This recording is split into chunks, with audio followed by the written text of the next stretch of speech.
I've had this Yamaha Tracer for close to 5 months now, between 4 and 5 months, and I think I've got to know it pretty well, to the point where I can probably come up with 5 things that I love about the bike, 5 things that I hate about the bike, and 5 things that are meh.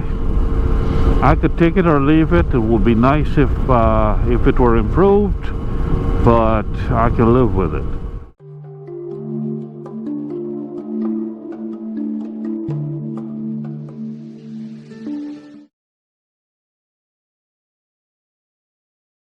First thing that I can say I hate about this Tracer is the length of the side stand. I think it's a little too short. It makes the bike lean quite a lot when it's on the side stand.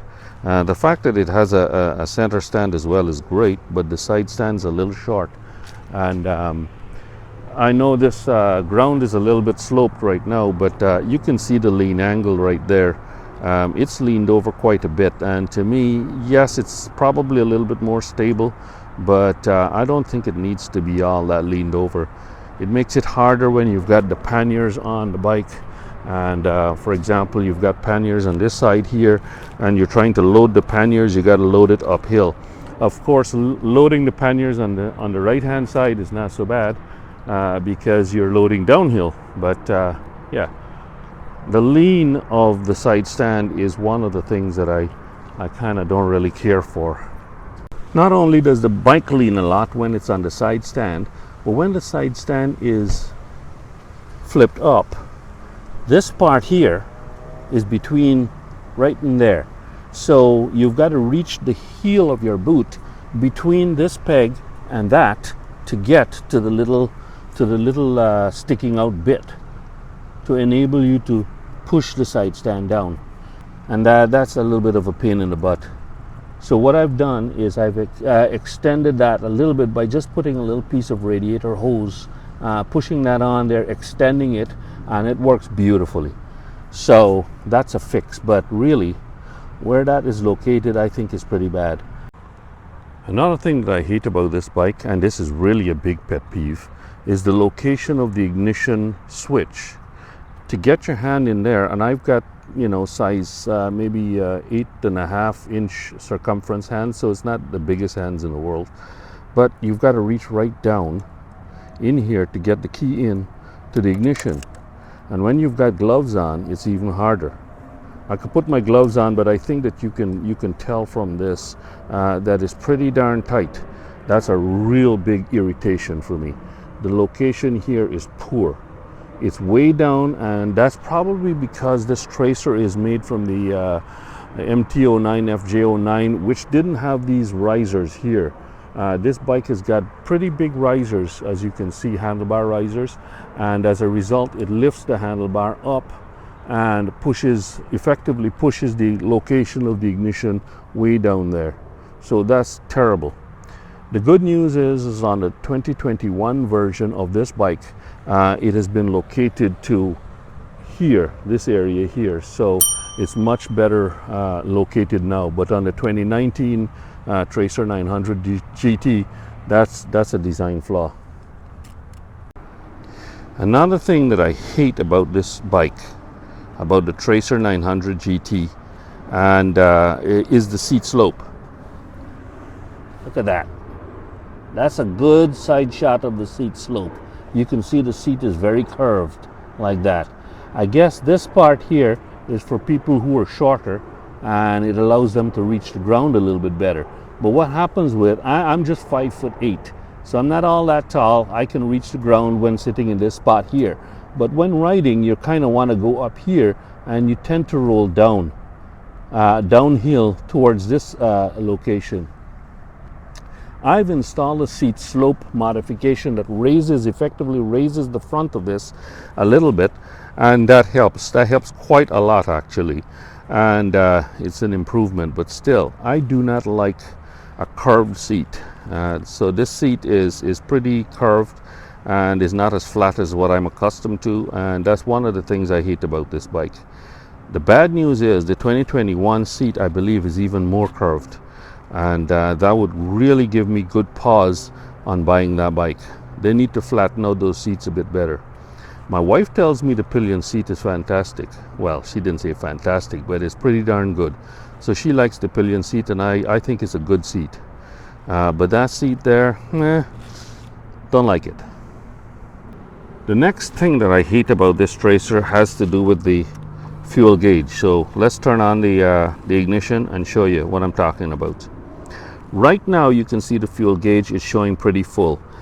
This is slightly off. The miles that I have here is probably closer to 20 because I reset it late, but that doesn't matter. The point that I'm trying to make is that the fuel gauge is not linear. It's going to stay full at this full mark until that gets to be about 105 or 110, and then all of a sudden it's going to drop to half. There is no movement between full and half in 100 miles, and then it's going to drop to half, and then after that it starts to go down kind of like linearly. I don't know if it's linear or not, but whatever it is, it does not start moving from there to there until 100 miles have passed. That's a pain in the butt. Don't like it. That's one of the things I hate about the Tracer GT. The last thing that I hate about the Tracer GT is the heated handlebars or the heated grips. They're uneven left to right. This one here is the left, and it's cooler than the one on the right. Some people have come up with an idea of fixing this by taking this one off and putting some extra insulation between the elements and bar, because apparently the elements are mounted directly onto the bar, so it's essentially heating up the bar and not transmitting a lot of heat into the grips. But I don't think I want to do that, and I think that Yamaha should have done a better job of fixing that from the factory. So the uneven heated grips is another pet peeve of mine, that one of the things I don't like about this bike. So we've talked about the 5 things that I hate about the 2019 Yamaha Tracer 900 GT. What about the things that I love about the Tracer 900 GT? Oh, I've got 5 things as well. So maybe we can get into that right now. Right off the bat, I can tell you one of the things that I love about this bike is its looks. It is a handsome bike, especially this colorway. The black with the blue stripe on it and the blue wheels, I love that. It's a really nice looking bike, well balanced front to rear, and it's pretty darn handsome. The front of the bike to me is its weakest element. This cowling here is kind of like, looks a little dated, looks a little oldish, but anyway, it's not bad. It's designed to flow air well. Right now it's got that, I've got that standard windscreen on it, and I've got that lip that I've put on that works quite well, and the airflow flows nicely up and then over your head with that lip. So that's pretty good. It's got the LED lights, which I found quite effective, and I've got another video that I recorded, a night moto vlog that shows their effectiveness.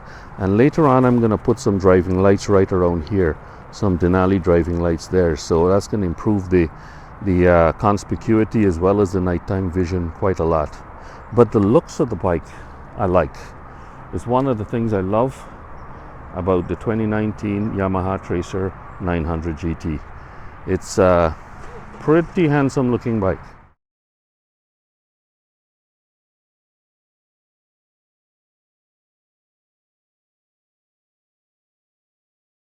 The other thing that I love about this bike is that CP3 triple engine. What a beauty it is. It's very, very powerful, very smooth, quite compact, and it's got a nice sound. The stock exhaust is good enough to me. I don't like loud bikes. I don't like loud thumpy exhaust, so that one is pretty darn good. To me, it sounds quite nice. Yes, the bike sounds a little bit like a sewing machine compared to the RS, but hey, that's nice. It's nice for a difference. But that engine and its performance is really, really one of the things that I love about it, and it's one of the strong features for this bike. from a lot of people. So really, really impressed about that engine. 847cc in this iteration in the 2019, and the 2021 has upped the engine size a little bit to closer to 900, and even a little bit more horsepower, but I would expect the same characteristic, and that's one of the strengths of the 2019 Yamaha Tracer 900 GT. But what good is an engine if it's not mounted into a bike, a chassis that performs well enough to take advantage of that engine? This bike is really a good blend of engine performance and chassis dynamics. The chassis is very good. It's a very easy bike to ride, very nice handling, in the twisties as well as long distance riding. It's a great chassis. So that's another thing that I love about this bike. Japanese designed bikes are all about convenience and functionality with a bit of looks thrown in, and this bike is no different. One of the things that I do love about it is that it's very easy to live with. These are all subjective things that doesn't typically come up in a review by a journalist who mightn't be owning the bike. But as an owner, and I've owned this thing for about 5 months now, it's very easy to live with. You just jump on it and go, no trouble. It starts up easily, and it just does its thing. It's almost like a transportation appliance. Some people might criticize that for being a little bit boring, but I think it's fine. It's fine as it's my transportation, and it works very well. So ease to live with and ease to work with and work on is a good advantage, and it's one of the things I love about the bike.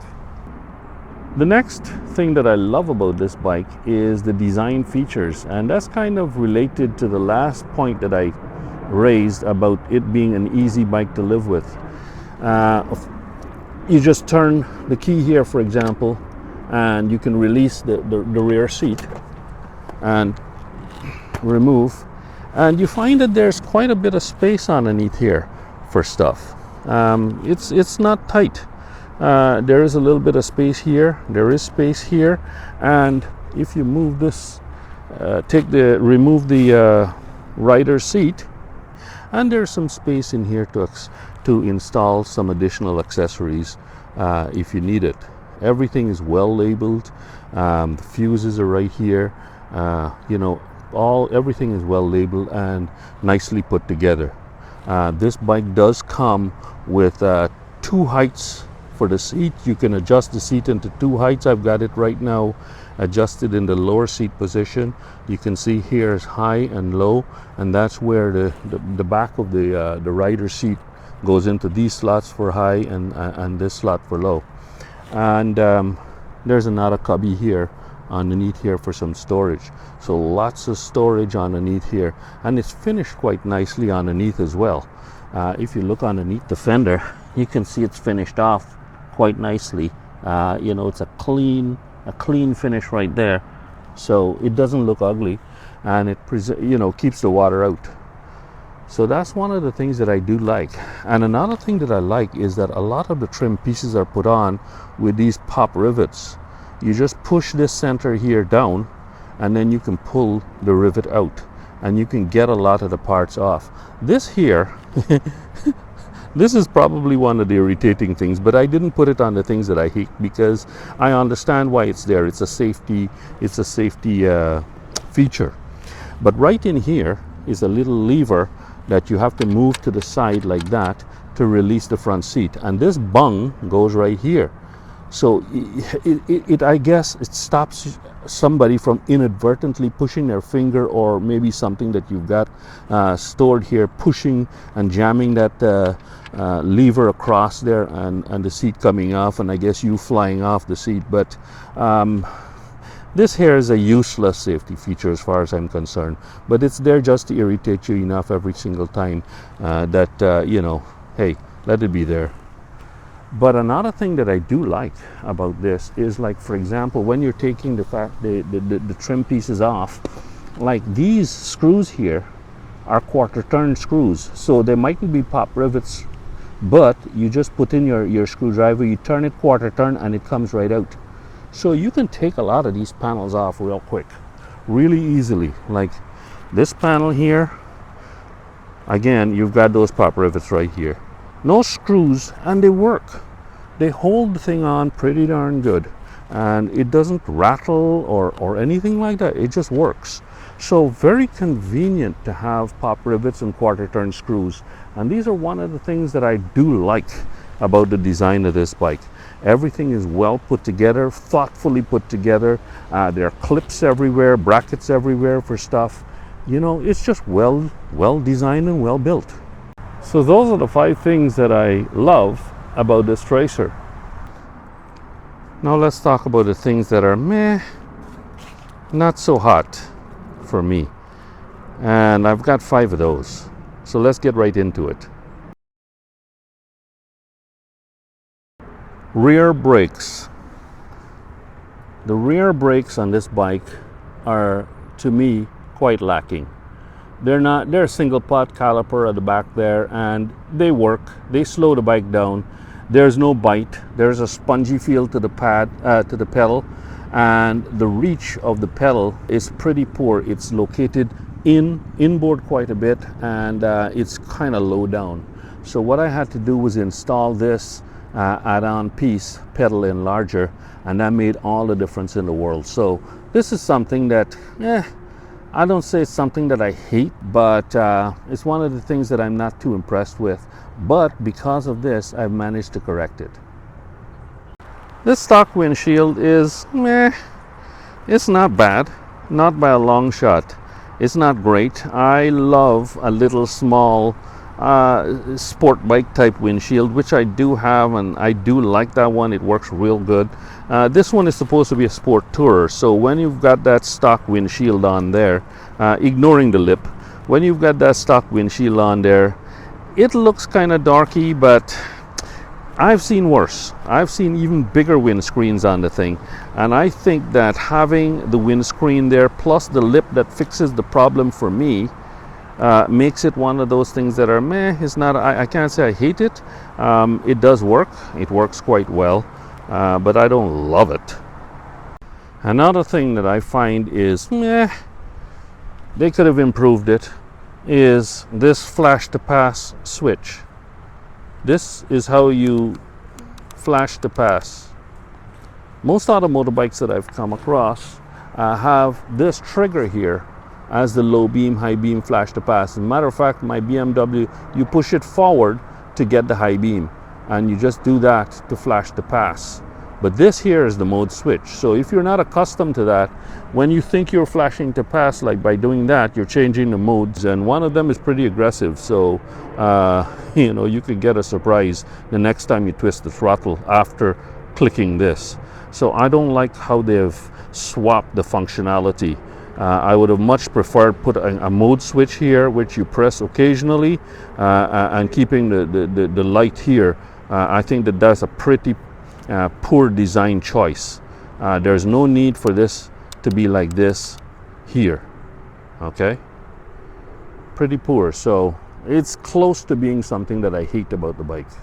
Another thing that I'm gonna rank as a meh are these button style hex socket screws. I'm showing you these ones here because I don't feel like taking the seat off again. But if you remember, I did that seat slope modification in another video, and I managed to round these bloody things off. And then I tried to get the thing out and I couldn't. And that was a big long saga. So I really dislike these little button type things. And not only that, but I think that the material here is pretty soft. So it rounded that damn hex socket out pretty quickly. I didn't like that. So that's a meh from me. The last thing that I think are meh about this design are these so-called pumpkin indicators. We get these here in the North American market, and look at them, big fat things. But they're quite functional, and that's why I don't put it as something that I hate. These front ones are, you know, they stay on when the bike is on, and then they of course they flash when you're indicating, and they're quite effective. So functionally they're great, but looks wise ugly as heck. So meh on that. They're the same in the rear as well. Kind of spoils the look of the bike. So there you have it, folks. 15 things about the Yamaha Tracer, 2019 Yamaha Tracer 900 GT that I love about the bike and I hate about the bike, and are after about 5 months of ownership. So hopefully that covers all the bases. Let me hear what you think in the comments below, and we can discuss this. It's not the perfect bike. Most bikes are not perfect, and this one's no exception. This one is my second bike, second to the RS. The RS is the keeper. This one here, we'll see. But for now, I really like it.